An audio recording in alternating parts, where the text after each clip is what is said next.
Welcome, folks. My name is Rachel Wilkins. I am delighted to be here today with Toni Payne. Toni is an award-winning still life and documentary photographer, spoken word poet, and host of the NFT Talk Show. Toni and I had the pleasure of getting together in person recently at NFT NYC, and we're finally able to sit down and have a conversation. And it's just really great to be to have you on the show, Toni. So welcome. Thank you, Rachel. Thank you for having me. It's my pleasure being here. Absolutely love the fact that I'm here. Thank you. Yes, and I got to be on your show, and so we've hung out, we've talked about art, we've done all of the things, and we're going to do it again today.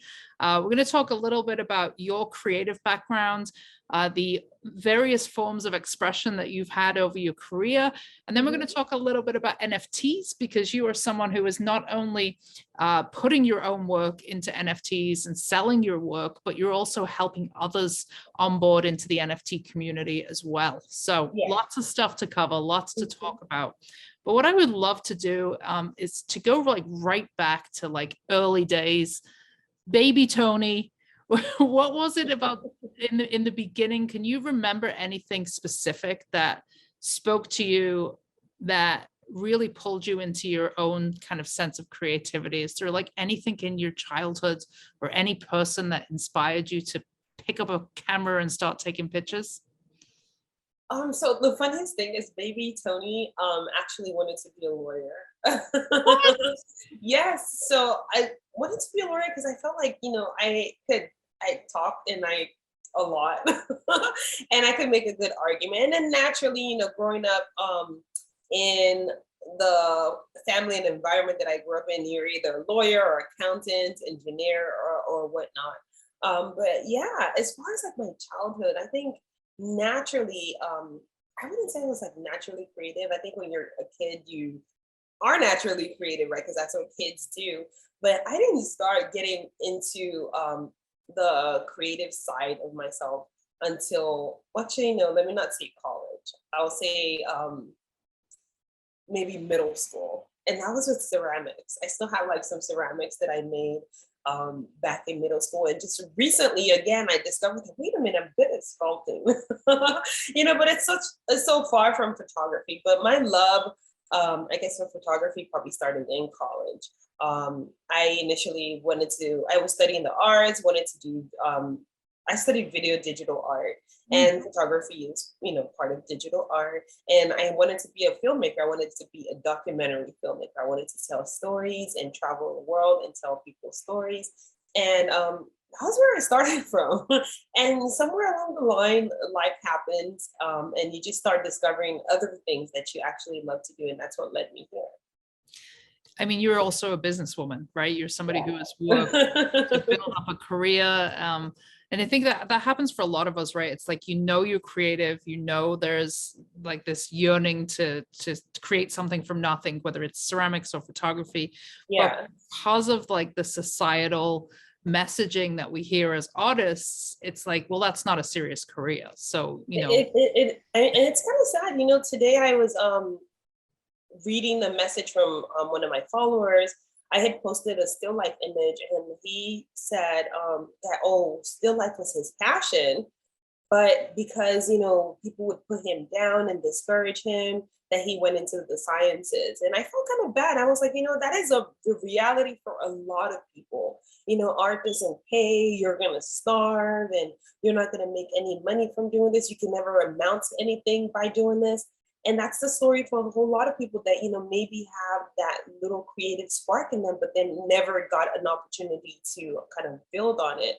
And I think, with me, for instance, I always say, I joke and say, it's one of the hardest genres to do, which is still life, and the hardest to sell. But if I can be successful at it, I think it's going to motivate other people as well to say, oh, wait, this girl actually did it. She's been talking about how it's hard, but she did it. So that means I can do it too. And I hope that's what it ends up being, where people see. I mean, the guy that tweeted at me, he was encouraged. He was like, wow, so somebody can actually be doing something that's still life. I'm like, yeah, so those are the stories that I hope to hear in the future, where people go from, oh, I thought I couldn't amount to anything doing this, to, oh my goodness, this is great.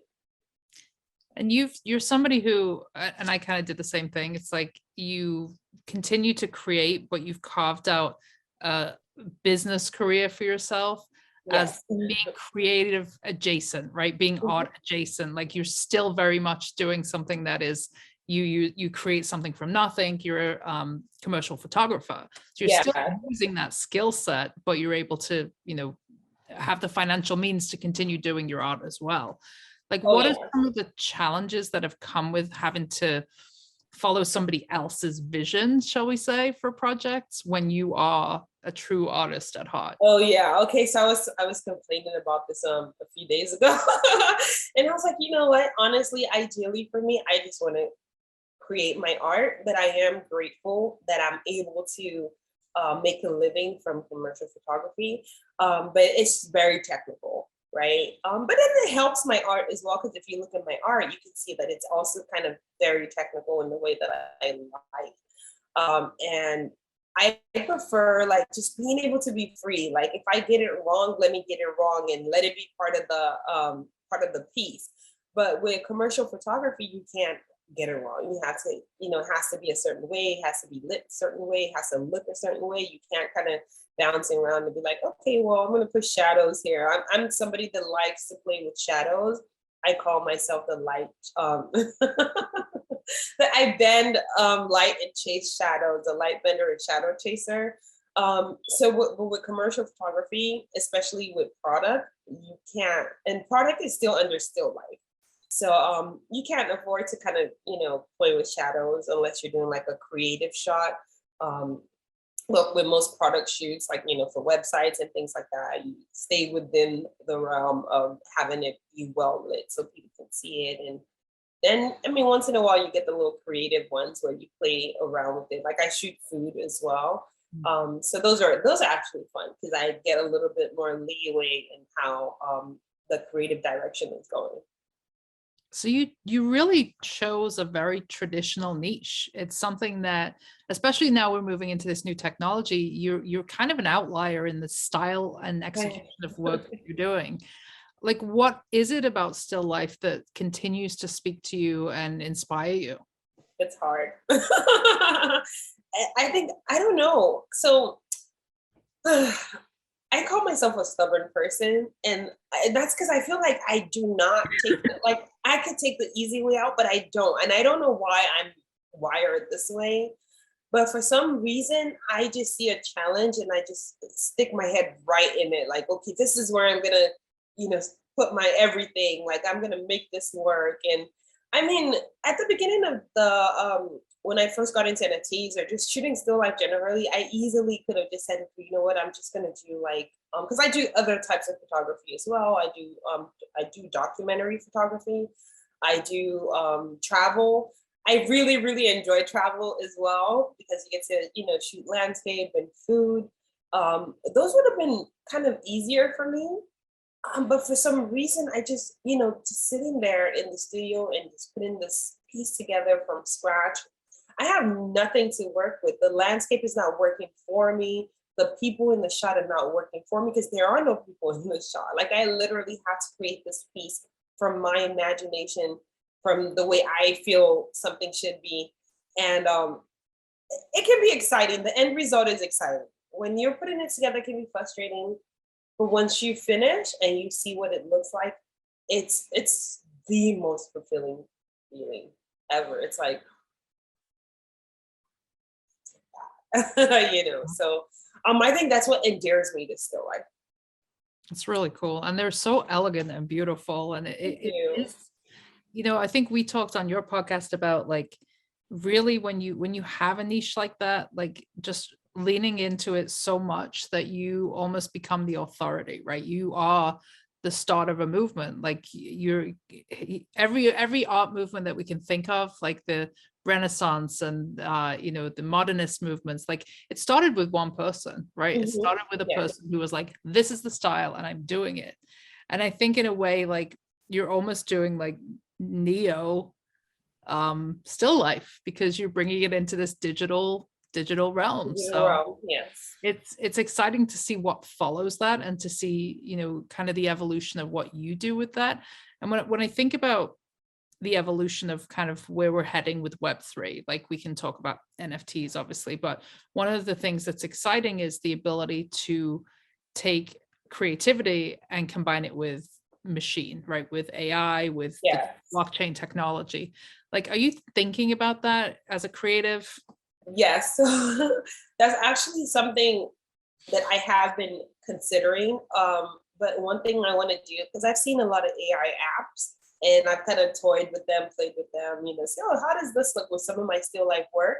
But what I would ideally like to do is learn how to like code and actually do it from scratch. See, again, I'm stubborn. I like it. I like things. I'm laughing because I'm laughing. This is where we're different as creators. I don't get it. I don't get why honestly, I don't understand why I'm wired this way. I almost want to say I 50% hate it, because I have a friend of mine that sent me a post. I think it was last week, and it was like a Twitter post, and he sent it in my DMs, and the Twitter post was like, that person that is not thinking about it is making probably 10 times more than you, because you spend all your, you know, it's along those lines. And I feel like that is my life. Like, I'll take a piece of art that I'm working on and I'll sit on it for weeks and not put it out there, because I'm like, maybe this petal could just look a little different. You know, so same thing with AI. The tools are there for me to chuck this thing in and produce something beautiful. Maybe it's smart if I did that, but the kind of way my brain's wired, I'll be like, oh, wait, what if I did that? And then it's not good enough. And then what if somebody else's own looks like mine? And I'm like my own worst enemy. I guess it's kind of like being like a purist in terms of art. Like, some people like can't even fathom the thought of putting a digital piece of artwork on their wall. Like, it's so alien to them. They're like, I want a painting that I can see the textures and brushstrokes on, right? Like, in a way, as a creator, you want to hand in every piece of the process. And that's not a bad thing, right? That's a beautiful thing. A little time consuming, but it is good in the sense that, you know, when you're done creating, you know that you did everything on your own from scratch. But it is bad because you're, in terms of output, it is bad because then you create less. In terms of like the stress factor, it is bad because you end up being mega stressed out trying to figure out all these other components that, you know, like, again, the tools are there. But I think it's just a matter of me changing how I think and how I perceive things. Like, I guess the way I perceive my own art feels like it has to, again, you know, every little piece of it has to be made by me. And even the ones that I tried with the AI generators, like, I chucked my art in. This is an art that I created. It's not like somebody else has it to create. And it looked great. And I still was like, okay, you know what? This surrealism thing, or this cubism thing is just, no. They don't know this is where I got it from. And it's still my art, you know? And I'm just like, it just looks like somebody else's work in terms of like the mechanics, right? It's just like, this is somebody else's code. And it just didn't, I mean, maybe if I put it out and just let it go, it might be a good thing for me. But then getting to the point where I actually put it out and let it go is hard. What does that feel like for you? Like, when you, okay, what, let me reframe it. When you look at a piece, what is it that makes you say, number one, that's finished? Right? Because you obviously have perfectionist qualities. And number two, what does it feel like when somebody says, I want to buy that, or when you see that email that's like, that piece is sold? So if I'm being honest with you, my work is never finished. It looks like it's finished, but in my mind, it's never finished. Like, I can go back to my entire body of work and see something that, oh, I want to, it's, again, it's one of my, I'll call it like, I'm 100% honest, I'll call it a flaw. I can go back and be like, okay, so there. I'm like, I think, true, Toni is a mess. So there's a work that I shared recently, Royal Enchantment, and my mom saw it and she's like, oh my God, this is beautiful. And my mom is like, if you get my mom to say something's beautiful, you have won the lottery. Like literally won the lottery. And she goes, did you do that? It's beautiful. And I'm like, huh? What did you say? She's like, that thing you posted, was that your work? I was like, yeah. She's like, it's beautiful. I was like, who are you? Wow. But that particular piece, I've sat on it for over a month. Not even the photography part of it, just like, taking it through, like cleaning up and like, okay, how I want the, everything else to look like finished product. And what made me put it out was I went to the, when I was in New York, I went to the Met Museum, and there was a piece that I walked in on. I think I forgot it was a Renoir piece. And I was like, wait a minute, that looks like my piece that I'm working on that I've been, kind of procrastinating about. And I got home, I was like, yeah, I'm gonna go revisit it. And I got home and I looked at it and I was like, this is really nice. But guess what? So I was like, you know what? The only way that I stop is when I put it out. Because I know once it's out there, it's done. It's like, you can't take it back, right?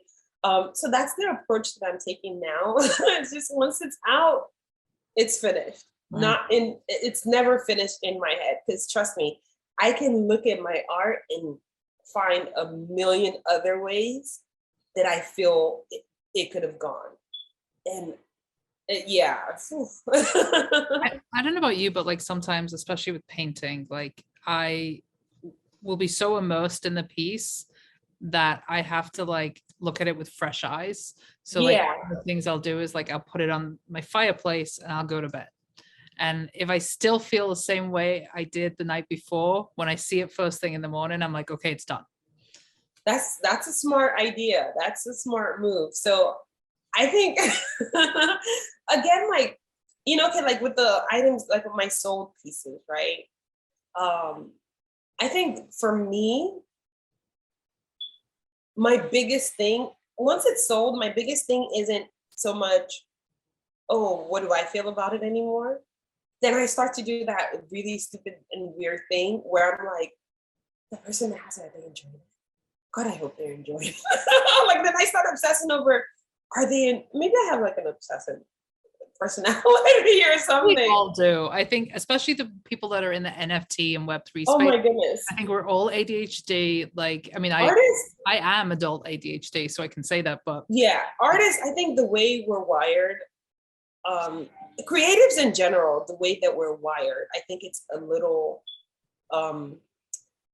strange, in a good way. In a good way. They say you're your own worst critic, and I think creatives, we embody that. Like we're like the dictionary meaning of you are your own worst critic. And I think for me, it's like, I want people to enjoy my art.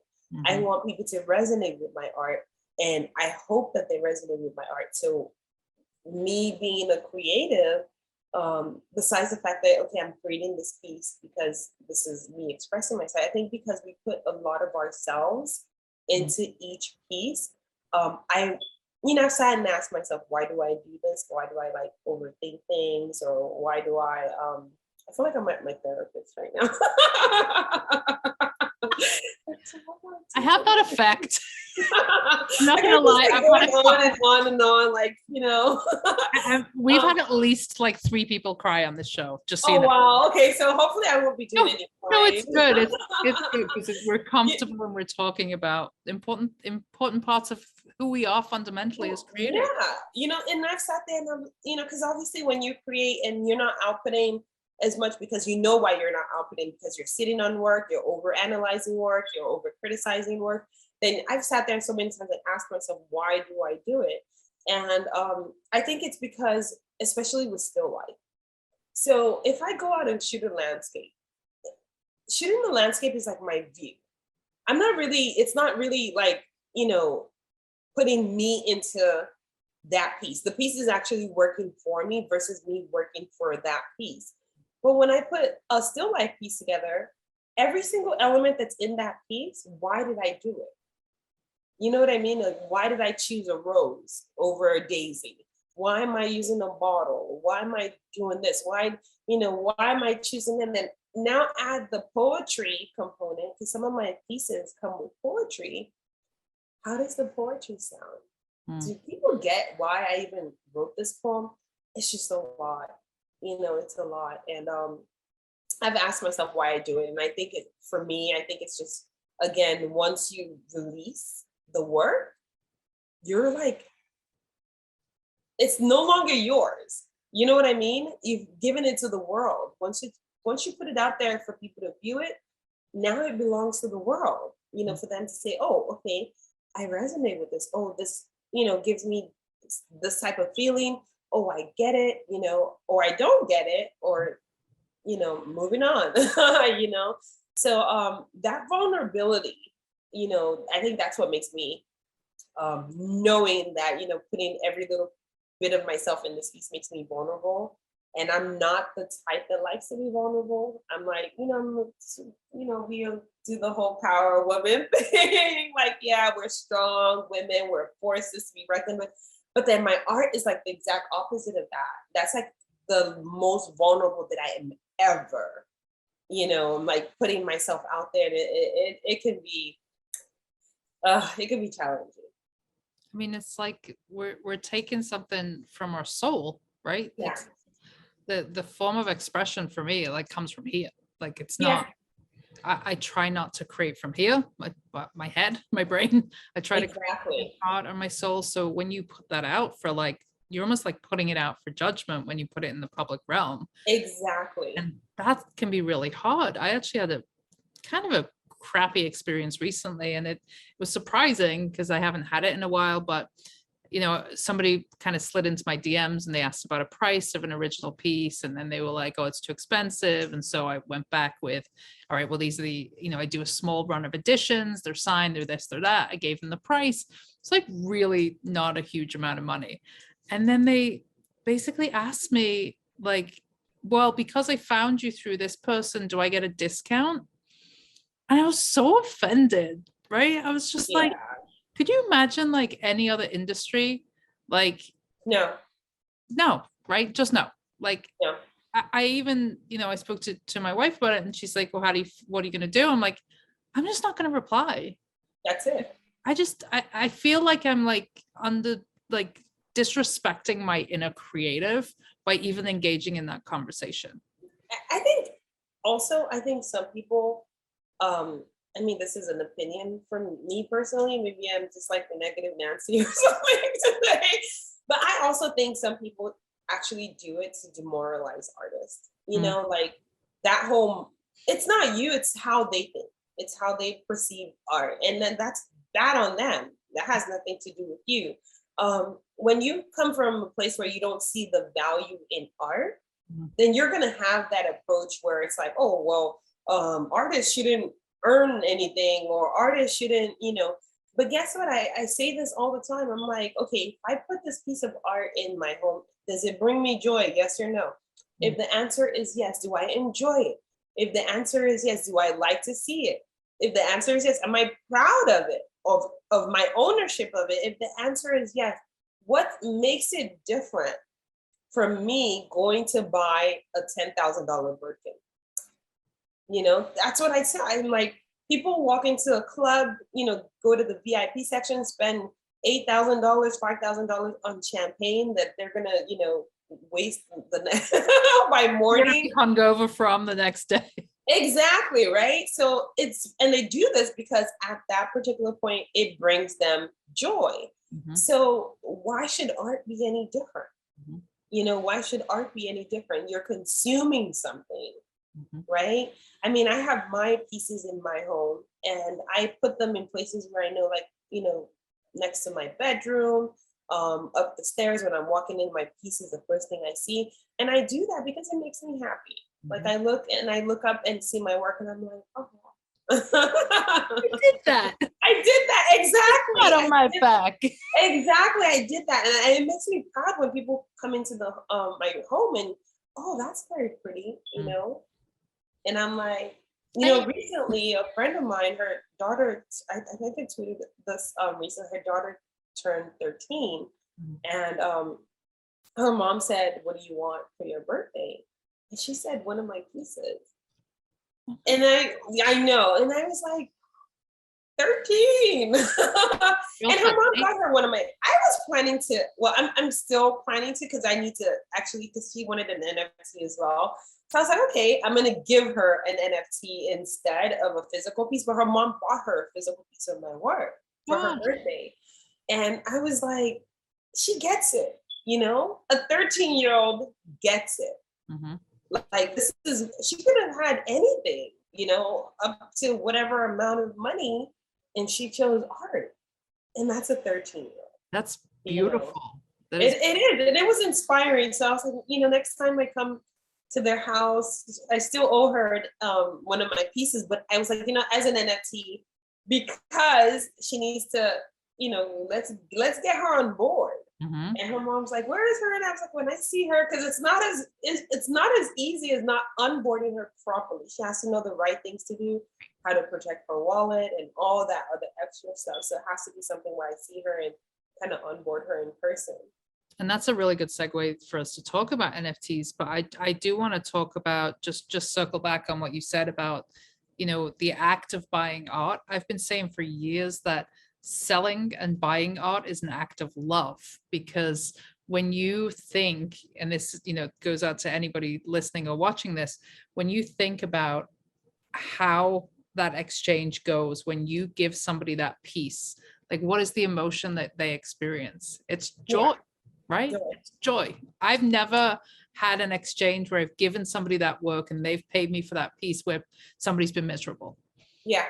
Exactly. It's lit them up. So what you're doing as creatives is actually, it's an act of love. It is. Totally agree with you. And that's what I said. I was like, art brings you joy. And that is just the fact, I have never walked into either a restaurant or a hotel, anywhere, not seen some sort of art on the wall. Even people's homes, offices, you will see some art. And why? Why is it there?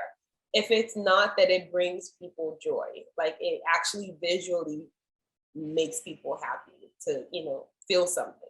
You know how some people say, I don't trust anyone that my dog doesn't like? Yeah. I feel the same way if I go into someone's house and there's not one piece of art on any wall. On any wall. Have stock walls. I'm like, sociopath. Like, why are the walls looking like? Like, what are you doing? This is frightening. So let's talk about Web3 NFTs. For anyone who doesn't know what Web3 is, well, why don't you give me your definition of what Web3 is to you? Oof, okay. So I always joke that we're still in Web 2.5. So I think the difference for me between Web 3 and Web 2 is how data is handled, right? With Web 3, there's more, what's the word I'm gonna use that doesn't transparency, maybe? Yeah, transparency. There's more transparency than in Web 2. So with Web 2, for instance, right, the data is controlled by, certain people. But with Web 3, the data is out there on the blockchain for everyone to see. Now insert the non-fungible token technology into this Web 3 factor, then it allows you to add provenance to so many things. It could be art, again, it could be ticketing, it could be, heck, I just want to, mint all my family pictures so they know this is when it happened. It adds provenance, it lets you know this is who owns it and this is when it was created. And I get it. When we think in terms of like physical art, sometimes it can be hard to prove. Physical art, when it was created, sometimes it's a guessing game. When it was sold, who it was sold to, who owns it. I can easily say, oh, I own a Mona Lisa. But with Web 3, I can say I own a Mona Lisa, but prove it. you know, but with Web 2, I can say I own a Mona Lisa and there's no way to prove it. But with Web 3, it's easier to prove, right? So yeah, I think for me, that's probably the key difference in Web 2 and Web 3 is data, the way, you know, we access data. Yeah.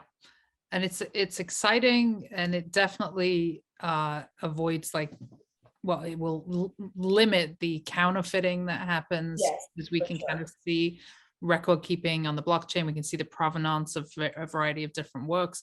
So I feel like NFTs are still at this point like a taboo subject, more so than if we've had been having this conversation kind of 6 months to a year ago. But you know, we are seeing like mass adoption from like Sotheby's coming into the game and Christie's, and you know, we're seeing artists selling work for like 100 ETH. I think of Drifter and people like that, but there is still that skepticism. And I think a lot of, you know, my listeners are still not sure if this is what they want to do. They maybe think that there's too much of an impact on the environment with the technology, and that's a concern for them, or they just don't want to go down the rabbit hole of like cryptocurrency.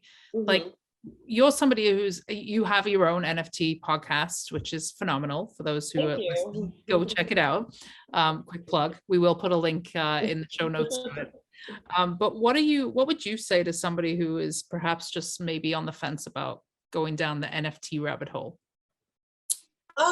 So what I would say to them is take your time, you know, take your time, do your research. Everything won't be for everybody, right? And I totally get it. Everything won't be for everybody. I get if some people maybe do their research and they're like, oh, it's not for me.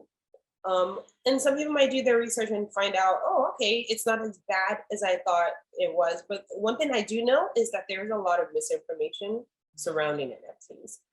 And when you have misinformation, a lot of times people don't take that extra 1 minute to find out, is this true or not? They just go with the loudest voice. And if the loudest voice in their circle or within their space says NFTs are bad, then to them, NFTs are bad, without doing the extra work to find out, okay, why is this person saying NFTs are bad? What makes it bad? I get it. So now we have the component again of, it's this new technology, it's attached to crypto, there's a lot of money being made, it's gonna attract the bad apples, right? That goes with any industry. This is not like an NFT thing, right? That goes with any industry. So because it's very new, and now we see like, you know, things like rug pulls, we see scams going on. People that have maybe fallen victim will be like, oh, you know what, I'm out. NFTs are bad. And they'll tell somebody else NFTs are bad. And that person will say, oh, didn't you hear that XYZ got scammed? NFTs are bad. And then you know what they say about bad news. Bad news tends to travel faster than the good news. So the one thing that I'm very sure of is NFTs are not going anywhere. The technology is here to stay. What we decide to build on it or how we decide to champion for it is what will matter at the end of the day. We're gonna still have those voices that have no clue and just kind of, you know, follow the bandwagon voice of NFTs are bad and haven't even experienced. Half the people that say NFTs are bad have never even minted anything. So how do you know something is bad if you've never used it, right? So that tells me, like, if you've never minted anything, if you've never even touched and, you know, done anything within the NFT space, how do you know they're bad? Like, where are you getting your information from? So I think for me to determine if something is horrible, sometimes it might be through either research or experience. But over time, when we start seeing a lot more adoption, I hate to use that word mass adoption, because mass adoption sounds like, oh, that's when NFTs will become, you know, useful. No, it's already useful, right? It's just taking time for people to discover it. How many percentage of people know what an NFT is? It's not a lot. We're like super early, and we're like, you know, literally like the small percentage of people that know what NFTs are. How many people actually have a crypto wallet? And then we're going to also see a situation where NFTs right now, they're being traded with crypto, we're going to see a situation where, it's bigger than that. Now you can use your credit card, you can use your debit card. Happening already, right? It's already, yeah, it's exactly. It's already happening. So we're going to see more of that. And we're going to see situations where it's easier. One of the biggest complaints that I get when I try to onboard people is that there are too many steps. Buy the convert fiat, buy the crypto, transfer the wallet, connect to wallet, do this, do that. So there are way too many steps. So once the technology gets to a point where, we kind of, I don't want to use, dumb down the steps. They say NFTs for dummies. Dumb down the steps and make it easier for people to one step get it done.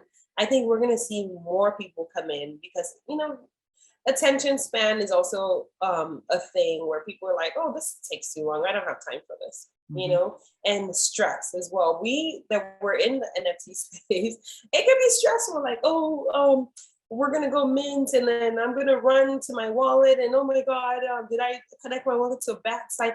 All those things are very, very stressful. So once we start seeing things being built out to solve all those little nuances, we're going to have more people come into NFTs. But again, I still feel like art has its place in NFTs, but what will really make NFTs a thing here will be, I don't know, don't quote me, but I've been saying this for a while. It's going to be ticketing, I think. It's going to be ticketing. It's going to be, using your NFTs to go to concerts, using it to, maybe membership for a restaurant. Things like that will be what actually makes NFTs go mainstream. Yeah.